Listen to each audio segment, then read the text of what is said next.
bit is liability for acts or debts of the officers or individuals of the corporation. There are certain ways that an officer can be held liable for the debts or acts of the corporation.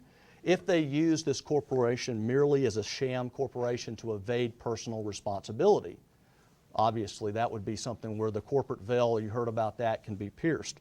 If an officer may also be held liable if they misappropriate funds, and there's a case listed here, and I'm sure y'all see it soon enough, but the case involves Corporation 1, I'll just call it, and Corporation 2. Corporation 1, they took all their assets, sold them to Corporation 2 for shares, and they did that, and the officers did that in order to avoid debt and judgments against that corporation.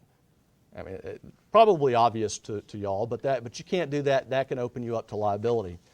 Fraud, I know you heard about. If you're involved in a fraud as an officer, and that's supported by evidence against you, then that can open you up to liability as an officer.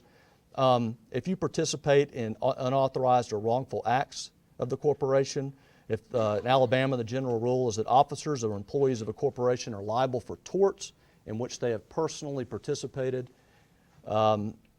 And then another thing that's kind of interesting, I don't know if y'all know this or not, but let's say that the corporation doesn't pay the tax on the wages of the employee.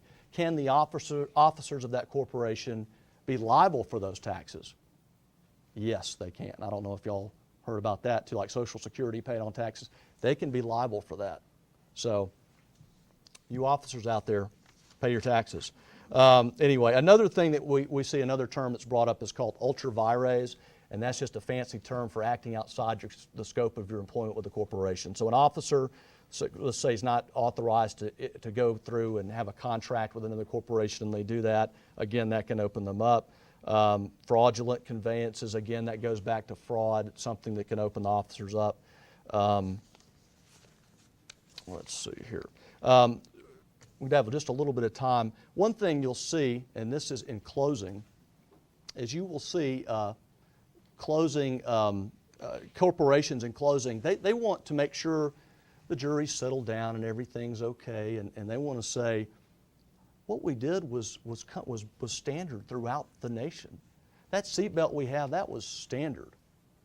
Those brakes we have, that was standard. That Pinto car we had with the engine in the back, everybody did that. It's okay. We run red lights all the time. That's all right. So they will try to say that and get away with you on that. And so what I like to do, with the jury, it's hard for people to say yes. It's very easy, I think, for them to hear the plaintiff's case and go no. It's easy to look for reasons to say no. And you can't come up with the closing argument that Mrs. Love came up with the Hassel case. But you want your jury to be inspired to do something, and to do something for that individual plaintiff.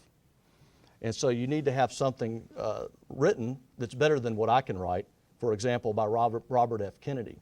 And Robert F. Kennedy gave a speech, and this is something used in closing argument, just to kind of, inspire, especially at 8:45 at night, to get everybody interested in what's going on.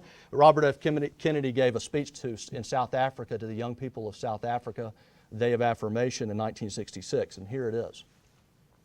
Some believe there is nothing one man or woman can do against the enormous array of the world's ills. Yet any of the world's great movements of thought and action have flowed from the work of a single person. A young monk began the Protestant Revolution. A young general extended an empire from Macedonia to the borders of the earth. And a young woman reclaimed the territory of France.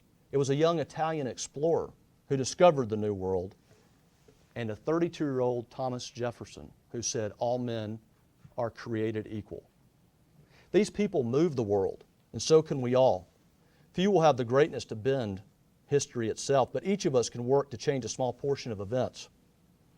And in the total of all these acts will be written the history of this generation. It is the numberless diverse acts of courage and belief that human history is shaped. Each time a person stands up for an ideal or acts to improve the lot of others or strikes out against injustice, he or she sends forth a tiny ripple of hope. And crossing each other from a million different centers of energy and daring, those ripples build a current that can sweep down the mightiest walls of oppression and resistance. Just say yes. And that's what you can use for a closing argument. Thank you very much.